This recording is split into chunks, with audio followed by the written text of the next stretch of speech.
কিভাবে বানিয়ে ফেলবে এই পুরভরা কাঁকরোলের রেসিপি, সেটাই আজ শেয়ার করব তোমাদের সঙ্গে।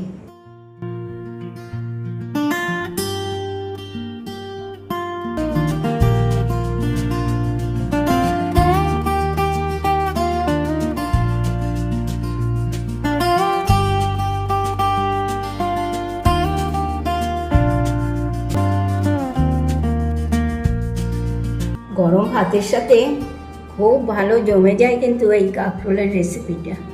বন্ধুরা, তোমরা সবাই ভালো আছো তো? আজ নাতনির আবদারে বানিয়ে ফেলছি পুরভরা কাঁকরোল রেসিপি। কাঁকরোলগুলো আমি এইভাবে কেটে জলে ভিজিয়ে রেখেছি। এবার এটাকে আমি একটু নুন দিয়ে সেদ্ধ করে নেব। এগুলো একটু নুন দিয়ে সেদ্ধ হতে বসিয়ে দিলাম। কাঁকরোলটা এখন সেদ্ধ হচ্ছে, সেই ফাঁকে আমি বেসন দিয়ে একটা ব্যাটার বানিয়ে নেব। ব্যাটারটা তৈরি করার জন্য আমি 8 চামচ বেসন নিয়েছি, আর নিয়েছি পরিমাণ মতন একটু নুন, একটু সামান্য হলুদ, আর অল্প করে একটু লাল লঙ্কার গুঁড়ো, আর নিয়েছি একটু কালো জিরে। এবার আমি এইটাকে একসাথে অল্প অল্প জল দিয়ে গুলে নেব।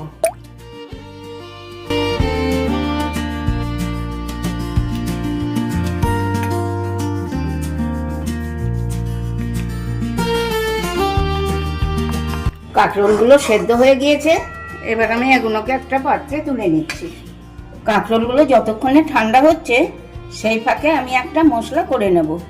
তার জন্য নিয়ে নিয়েছি কিছুটা কালো সর্ষে, কিছুটা পোস্ত। এবার আমি এটাকে একসাথে করে বেটে নেব।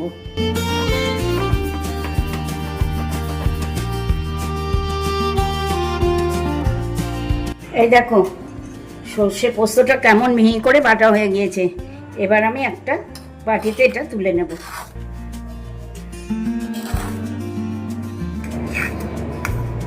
কাঁকরোলগুলো ঠান্ডা হয়ে গিয়েছে, এবার আমি ভেতর থেকে দানাগুলোকে বের করে নেব, নিয়ে শিলে একটু বেটে নেব।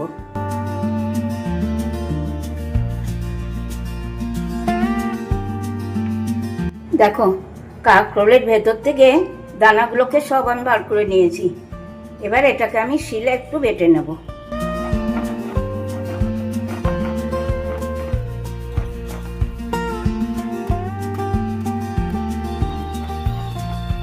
এই দেখো, দানাগুলো মিহি করে বাটা হয়ে গিয়েছে। এবার এগুলো একটা বাটিতে তুলে নিচ্ছি।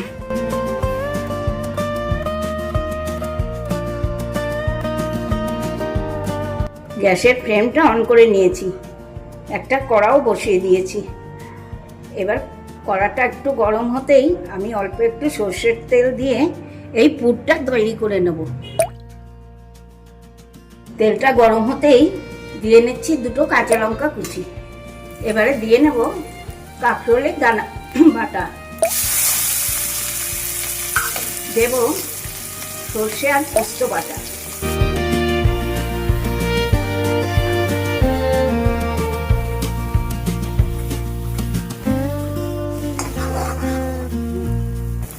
এবার এগুলোকে একসাথে একটু নাড়াচাড়া করে একটা পুর তৈরি করে নেব। এই দেখো, পুরটাকে একটু নাড়াচাড়া করে আমি তৈরি করে নিয়েছি, বেশ ভালোই টেনে গেছে। এবার আমি এটাকে একটা বাটিতে তুলে নেব।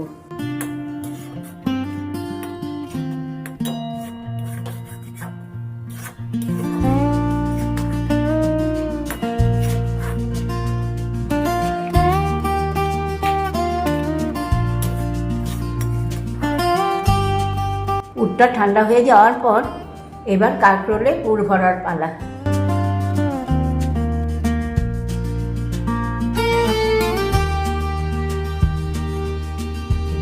দেখো, সবগুলোকে পুর ভরে তৈরি করে নিয়েছি। এবার শুধু বেসনে চুবিয়ে ভাজার পালা। আবারও কড়া গরম হতে বসিয়ে দিয়েছি। কড়া গরম হতেই দিয়ে নিচ্ছি খানিকটা সরষের তেল। তেলটা গরম হয়ে গিয়েছে, এবার আমি পুর ভরা কাঁকরোলগুলোর ওপর বেসন দিয়ে ভেজে নেব।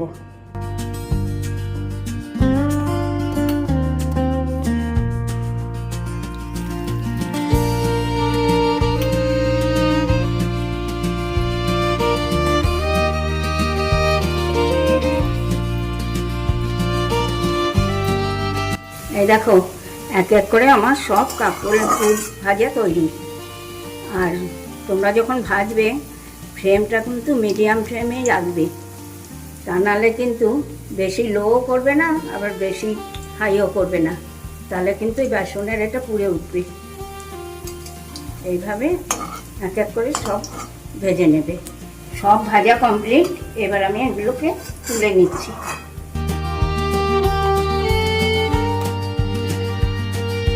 কি বন্ধুরা, কেমন বানিয়ে ফেললাম পুরভরা কাঁকরোলের রেসিপিটা। যদি ভালো লেগে থাকে তাহলে ফেসবুক ইউটিউবে একটা লাইক একটু কমেন্ট করে আমাকে জানিও, সঙ্গে শেয়ার করবে তো, ভুলে যাওনি নিশ্চয়ই মুখার্জি কিচেন। তাহলে আজকে আসি, টাটা বাই বাই। তোমরা সবাই ভালো থেকো, সুস্থ থেকো। নেক্সট দিন আবার চলে আসবো নতুন নতুন রেসিপি।